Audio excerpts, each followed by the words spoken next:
That was beautiful. And I honor this moment. I honor this moment. For some of you, I know those who are present in this room, their spirit is still here because I remember. I remember you. I feel you.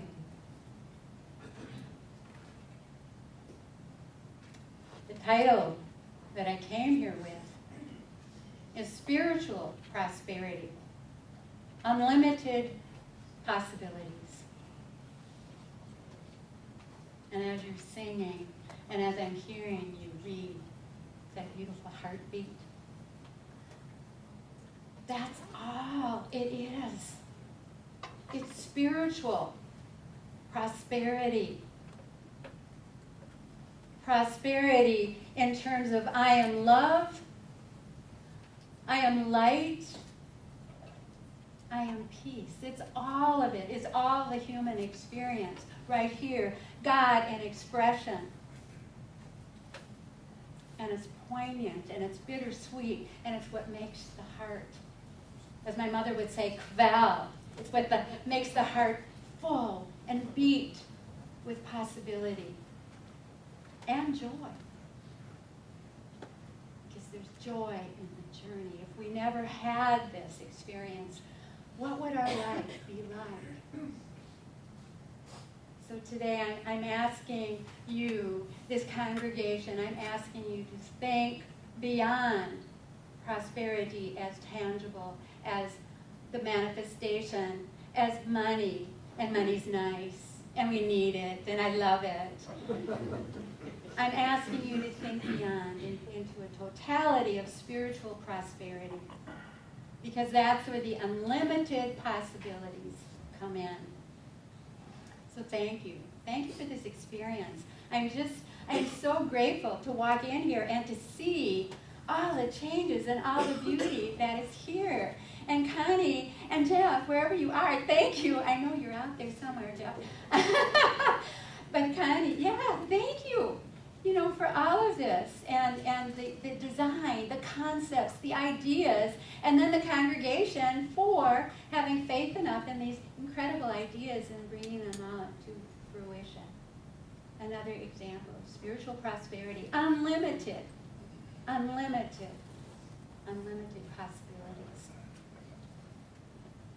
Well, for those of you that don't know me, I am a minister gonna be. I used to be a minister wannabe, but now I'm gonna be a minister gonna be. And before that, I never wanted anything to do with unity at all. It was my husband's calling, it was my husband's dream. And I just said, fine, because I am going to have a new career. I have grown up, and now I can have my own dream, and I'm gonna go to graduate school. And I'm going to become a parent educator. And I'm going to try to help parents do better than I did when my kids were growing up. And so I went back to school and I did this and I accomplished my dream. And in the meantime, this man is getting up really early on Sunday mornings and he's going to this place. And I'm saying, fine, that's your calling, that's not mine. Then I got my master's degree. And I had time then, so I could come with you, Jim. I could come with my husband on Sunday mornings. And there was no excuse not to anymore, except I found one. I remember meeting Reverend Audrey, and I said, Reverend Audrey, I don't know if I belong here. I'm Jewish. And she said to me, just so sweetly, well, Jesus was Jewish. Really? I had no idea. And for why, we'll leave it for another time. But I really had no idea. And from there began my journey into unity.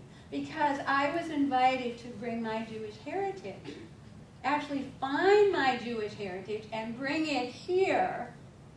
I was invited to celebrate after finding out that I had a very famous relative. Jesus, the way So it was wonderful. So from Passover Seders and candlelight services. And then I'm following my husband who says, I really want to go to ministerial school. And it's like, okay, because it's not my calling, but it's your calling. And whether thou goest, I will go, right? So dutiful wife, I go home. and it's still not calling me. But while I'm there, I might as well join the bandwagon, right? And I get on the bus and I start taking classes at Unity Village. I mean, who could not? I'm at Unity Village. I might as well take classes. And people are saying to me, you need to become a minister. It's like, oh no, it's not my calling. I'm Jewish, and besides, my husband, it's his calling. And little by little, I start taking more classes, and pretty soon I'm singing Shema Yisrael right out in one of my classes, and they're going, oh, you really need to be a minister. And it's like, I can't, I'm Jewish, and it's not my calling. And then all of a sudden I become a licensed Unity teacher, but I become a minister's wife. I'm in the desert in Arizona, where I vowed one time before I would never go back to that God-forsaken place. And I'm saying, this is not my calling. This is not my calling. But somehow, as Jim led this congregation, as he was the ministers, the minister bringing the message, this incredible unity message, the 5 principles, I'm listening. And I'm falling in love with this congregation, and I'm falling in love with the teachings, and I'm even teaching because I'm already a licensed Unity teacher, right? So I'm teaching, and more, layer by layer, I'm going, yes! I need to become a minister. And true to form, spiritual prosperity, unlimited possibilities, my husband decides he wants to do other things, he retires. There's a vacancy. It's not my calling, I say. Besides, I'm still Jewish. And the congregation is looking for a minister, and then they can't find one, and then they find one, and then that doesn't work out. And I turn to Jim and I say, I'm going in. If they'll have me, I'll apply. And they had me. I went in, and I became the spiritual leader, and that was it. That was the beginning of my saying, I need to know more. I need more. I need to be more. I need to do more. This is not enough. And then I heard an old tape, maybe you've seen the video, of Charles Fillmore at 93 saying, I fairly sizzle with zeal and spring forth with a mighty faith to do the things that ought to be done by me. And I said to Jim, how do you feel about going back to Unity Village? To which he said, I've been waiting for you to ask. Woman, spiritual prosperity, unlimited possibilities. Who would have thought? One, that I found my Jewish heritage in Unity. I did. I started to look and I started to read the Old Testament, but with the unity perspective and how it started to unfold and how beautiful the message was. And I realized that Jesus was Jewish, and it was his Jewish teaching that he was bringing to the masses, including, I will not settle. I will not settle. I will be true to my spirit and true to my form, and I will go forward and do what I ought to do. And he sizzled with zeal, and he sprung forth with a mighty faith. And he did healings and teachings, and he told them stories and parables. And he accomplished so much in this one young life. So for me, people, for me, my story is the seamless flow of spiritual abundance, of spiritual prosperity and unlimited possibilities as they start to manifest in my life. And I remember when I lived in Dallas for a time and I attended a Unity church, a Unity teacher said to me, Judi, if you have this affirmation and you repeat it all the time, every time, you will always have a solid foundation. And it's this, the consciousness of the presence of God. The consciousness, the awareness of the presence of God is the source of my supply. Whether it's joy, whether it's sadness, whether it's grief, whether it's incredible monetary finds, whatever it is, the source of my supply, and will meet every need on time and in abundance. Will. And it's the consciousness. It's not only God will supply, it's the consciousness, because that's what opens us up. It's being awake, it's being aware to what's going on in the world. And opening for the divine ideas to come forward.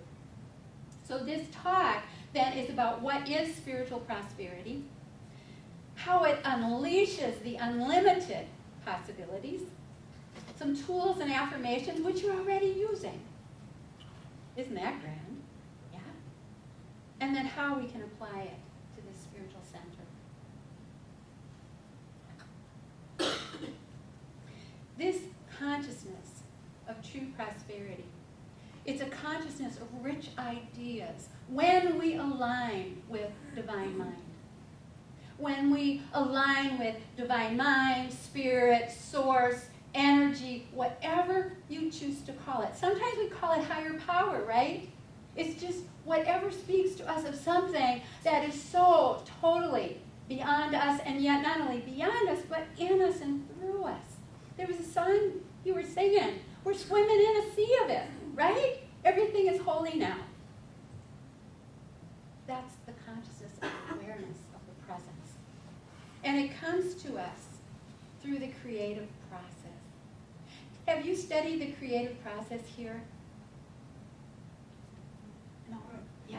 No? Okay, all right. I'll give you a little taste, and then you, well, I can't impose my thoughts on you, but I think the creative process is one of the best classes ever taught in Unity, and I love it. And it all comes from the creation story.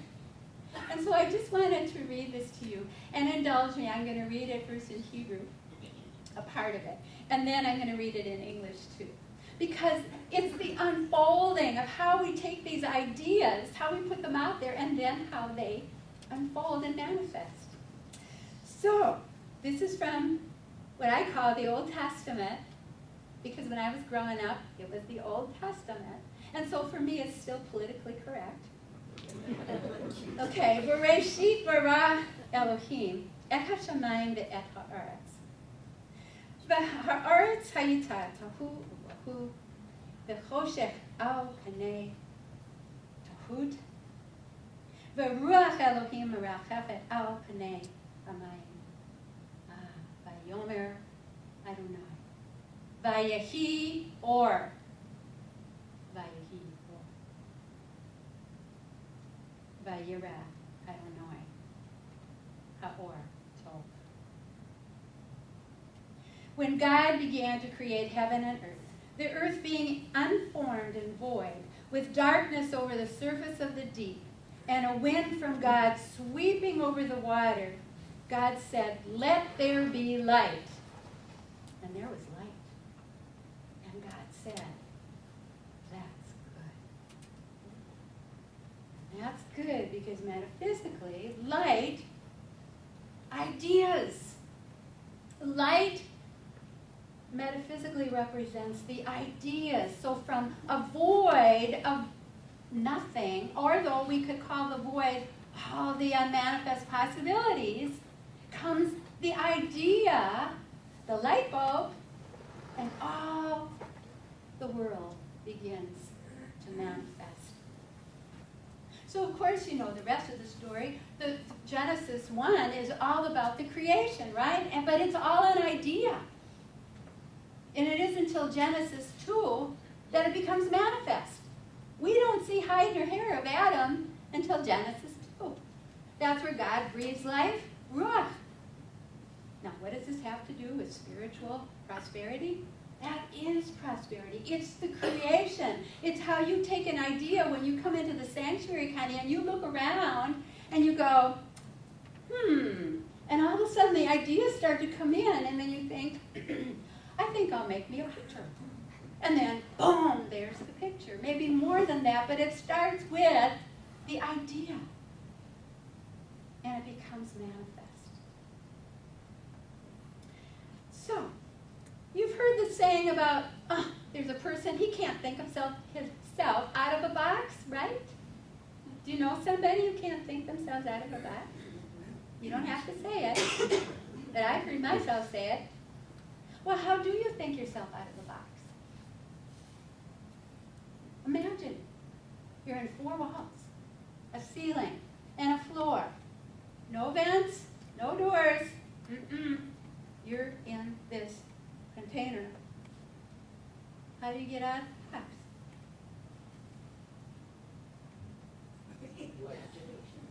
Imagination. Yeah, somebody else said something too. Was it this?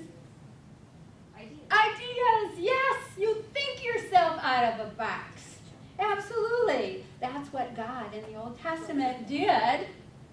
Out of the void, out of involution, coming from within, out into the world, there was creation. Step by step by step. And then the swarms, remember the swarms in the Old Testament? They're the swarms, they're the fish and the birds, and they're all over the place. Those are the ideas. And then we have to discern, we have to think about it, we have to find out what are we doing. And then that's where Spirit works with us and helps us to find what is it that we want to manifest. But ideas, that's the foundation. Ideas are the builders, and it's our job to be conscious, to be aware. Thomas Troward was a New Thought philosopher and had an incredible influence on Charles Fillmore, co-founder of Unity. And I found one of his lectures, and I was so inspired by it because it sounded a little like Einstein. My son has posted his Facebook picture as Einstein. And I thought, I've heard this before. And Thomas Troward is talking about my mind is the center of divine operation. The divine operation is always for expansion and fuller expression. Can you not, in your mind's eye, see the universe now? When you see all these PowerPoints or these videos about the universe, boom, the Big Bang, and it's expanding. That's what Troward is talking about, and Einstein as well. My mind is the center of divine operation. The divine operation is always for expansion and fuller expression. And this means what? The production of something brand new that didn't exist before but needed what went on before to create this something new. And it proceeds out of an orderly sequence. Can you think back in your life and can see that you were brought to this moment, that when you first walked into Unity of the Valley, that your life was going to proceed the way it did, and look at what happened?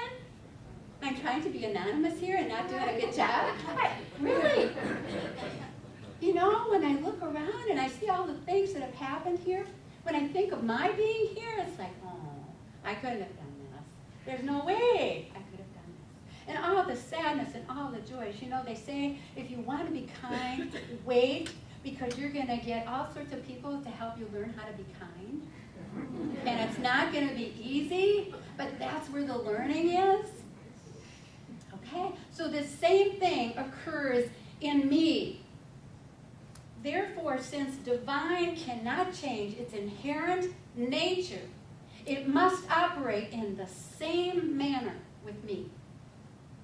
Consequently, in my own special world, of which I am the center, and this is the time when you can say, yes, it's all about me, I am the center. It will move, this expansion will move forward to produce new conditions for each and every one of you, always in advance of what has gone on before. But it couldn't have gone on without going through what you went through. And I'm not trying to use a Unity cliche here. Oh, well, you know, it's all really good. I don't mean that. It's all good. You know, it was meant to be. I'm not saying that. I'm saying that I could not be here if it wasn't for what went on in my life before. My direction would have been entirely different.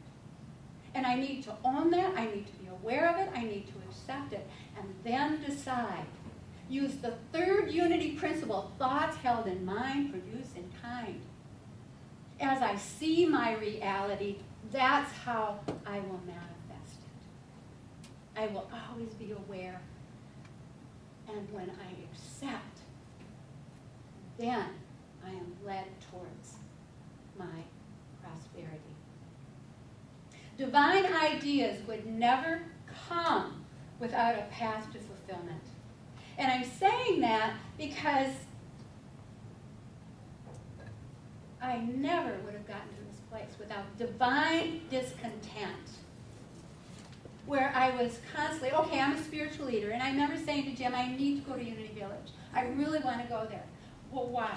Not Jim didn't say this, but other people said, why do you need to do that? You're already a spiritual leader. Just stay here. You can preach, you can take classes, you can do this, you can do that.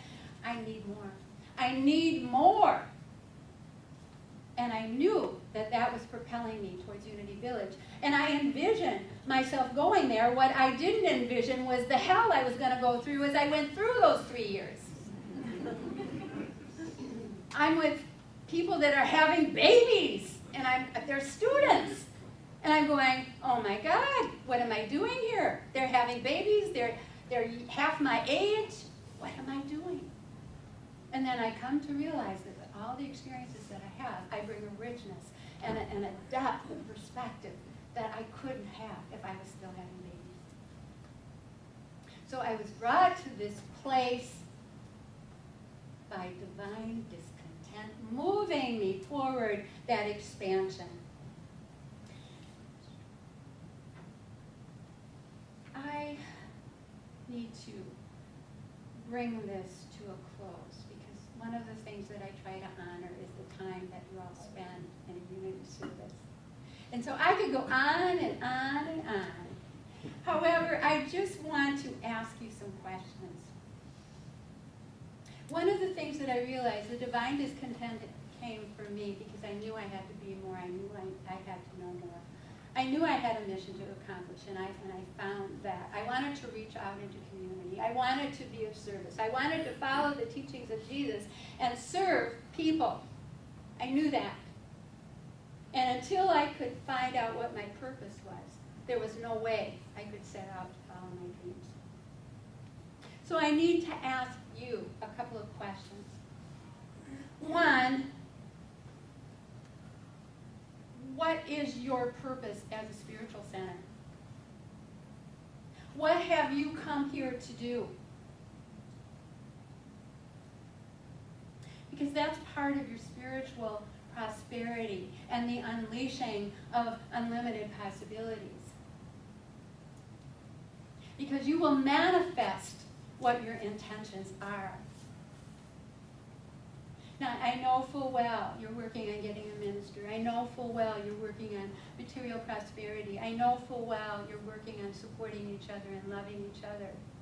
And the question, too, then, and to ask yourself is, if Unity of the Valley in Savage, Minnesota went poof and no longer existed,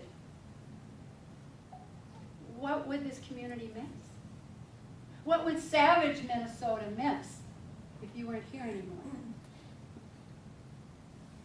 What would the world miss if you weren't here anymore? What is your primary purpose? What is it that you're hoping to be, to do? And whatever it is, it's good. It is good. And yet, it's the question you need to have the answer to. And I saw that Reverend Marty is coming back, and how wonderful that is, and that you're going to be looking at your mission and your vision. And I really strongly put it out there that that's something that you look at. What is my purpose for being not only in this sanctuary, but in the community?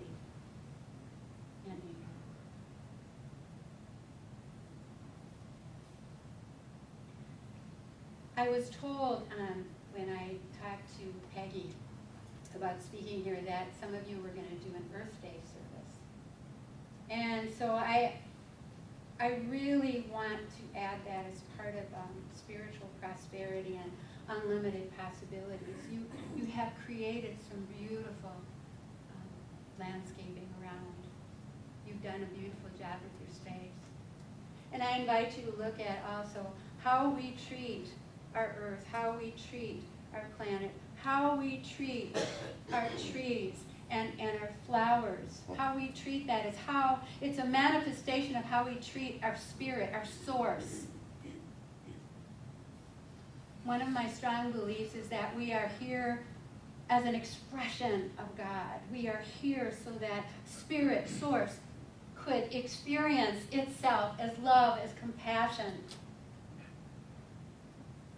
as peace, as joy. So I ask you to take some time, too, to think about not only your purpose in this world, but how we treat our world. And I so bless you on your journey, and thank you with all my heart for allowing me to come in and speak with you. God bless you, and namaste.